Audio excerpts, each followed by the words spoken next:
নমস্কার। Any 24 news চ্যানেলের পক্ষ থেকে প্রত্যেক দর্শক শ্রোতাদের জানাচ্ছি আন্তরিক অভিনন্দন ও স্বাগতম। আমি স্বর্ণালী মিশ্র। পলিউশন কন্ট্রোল নিয়ন্ত্রণ বোর্ড অফ আসামের এই বছর তাদের সুবর্ণ জয়ন্তীর বর্ষ বিভিন্ন কার্যসূচির মধ্য দিয়ে উদযাপন করতে চলেছে। সংশ্লিষ্ট বিভাগের আরএলও শিলচর কার্যালয়ের ব্যবস্থাপনায় ময়নাবন্দ এলাকায় প্রতিষ্ঠা দিবস উপলক্ষে এক সভা অনুষ্ঠিত হয়।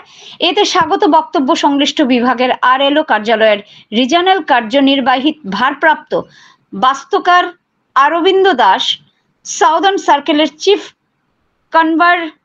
Conservator of forest Rajib Kumar Das ও মুখ্য অতিথি উধারবন্দের বিধায়ক মিহিরকান্তি সোম। উপস্থিত ছিলেন রেঞ্জার অরবিন্দ ডেকা ও কার্যালয়ের কর্মীবৃন্দ। Barak valley stone crusher owners অ্যাসোসিয়েশনের সভাপতি, সহসভাপতি সহ আরো অনেকেই ওই দিন ক্র্যাশার চত্বরে বৃক্ষরোপণ করেন মুখ্য অতিথি সহ অন্যান্যরা। ময়নারবন্দ থেকে সাংবাদিক নিহারকান্তি রায়ের রিপোর্ট।